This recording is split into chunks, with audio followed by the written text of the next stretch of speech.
তোমার কষ্ট হয় না পাশের জনের সঙ্গে সম্পর্ক খারাপ হলে? নিজের কষ্ট হয় তো, সে স্বামী হোক, স্ত্রী হোক, বন্ধু হোক। কেন না? কারণ হচ্ছে এইটাই, এটা মধ্যে মূল দোষী আমরা নিজেরা। আমাদের আমাদের আমাদের ধারণাটা ঠিক না। তাই দেখবে সাংখ্য দর্শনে অষ্টাঙ্গ যোগ পড়বে, যম, নিয়ম, আসন, প্রাণায়াম, ধারণা, ধ্যান, সমাধি। ধারণা, এই ধারণাটা যদি ভালো না হয় তোমার ধরাটাও তো ভালো হবে না। না, তাই তোমরা মানুষ এমনভাবে ধরছে, এমনভাবে গ্রহণ করছে, সেই গ্রহণ করাটা সঠিক হচ্ছে না।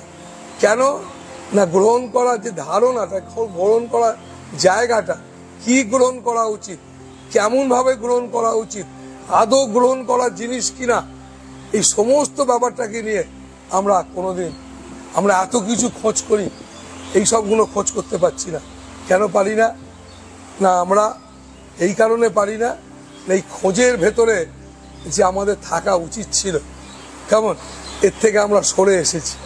আমরা তো খুঁজতেই এসেছি, এই জগতে তো খোঁজাটাই আসল কাজ। তাই দেখুনি গীতায় ভগবান বলেছেন,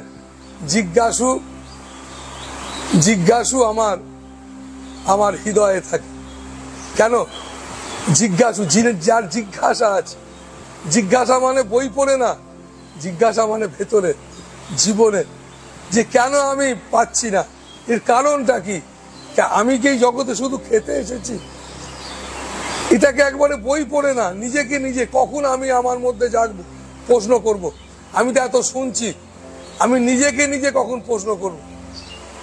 এই প্রশ্নটা আমি কখন নিজেকে করব? এই খিদেটা কখন আমার মধ্যে জাগবে? কেমন?